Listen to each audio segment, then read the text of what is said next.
that played your dad, was he like a kind of a father figure for you on the show as you were growing up? And also I have a second question.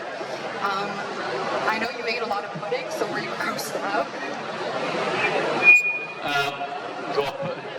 The pudding.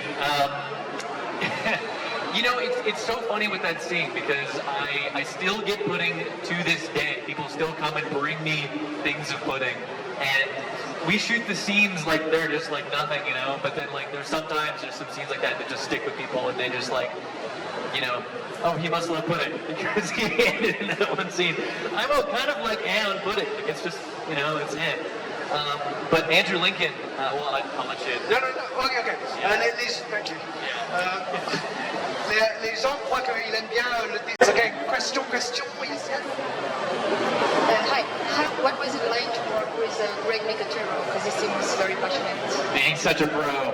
Greg Nicotero, he's great. Yeah, he's a very, very talented guy. His whole team, honestly, because it's him, but then he's got like a whole team of makeup artists doing a lot of work for him.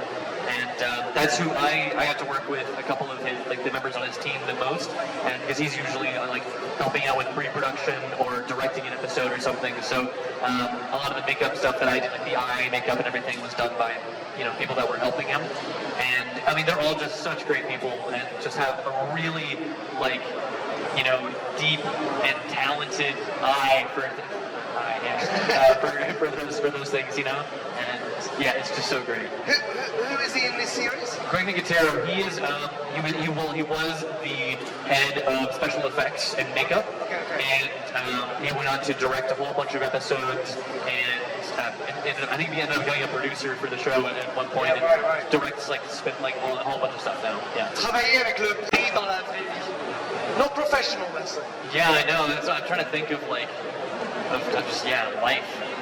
I think part of it is just like the kind of thing that Andy had like, you know, really drilled into everybody is just showing up just like prepared and on time. There's not just like professionally, but just in general in life, of just like in social interactions, everything, just like being just super present and passionate and interested in everything, like is a great way to live life. With anyone. Yeah. It can be exhausting. Yes. Yeah. But it's beautiful when someone knows how to do it. Yeah. There was one thing that I took that I used professionally, and it was a thing that Andy did. Funny enough, he whenever we would have these.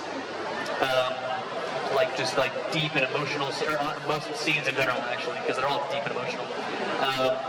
He would look at his hand before we would like, you know, we'd be rolling and everything and like getting ready to go, and he'd be like just like looking at his hand, or like in between setups he'd be like off in a corner somewhere, just like, you know, just here.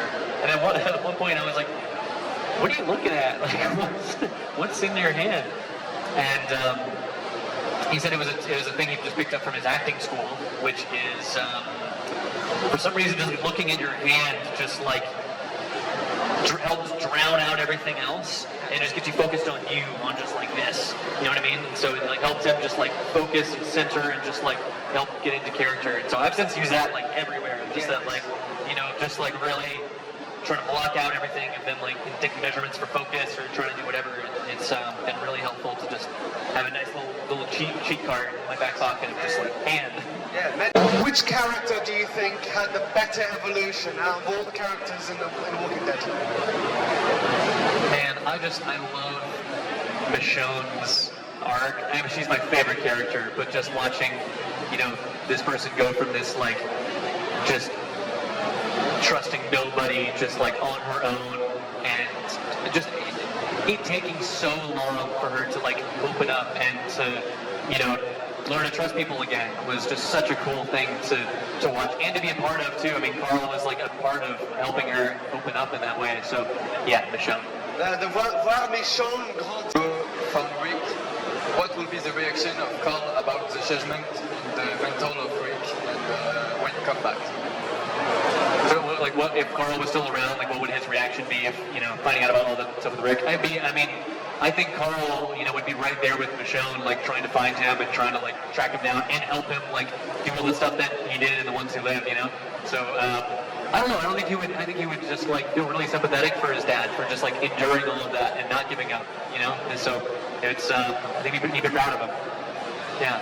J'ai pas vu cette série, cette saison, mais I'm going to be at my table, so please feel free to come by and ask. I'll be there for the rest of the day. Chandler Riggs, everybody! Thank you, guys. Chandler, I'm gonna talk for Chandler.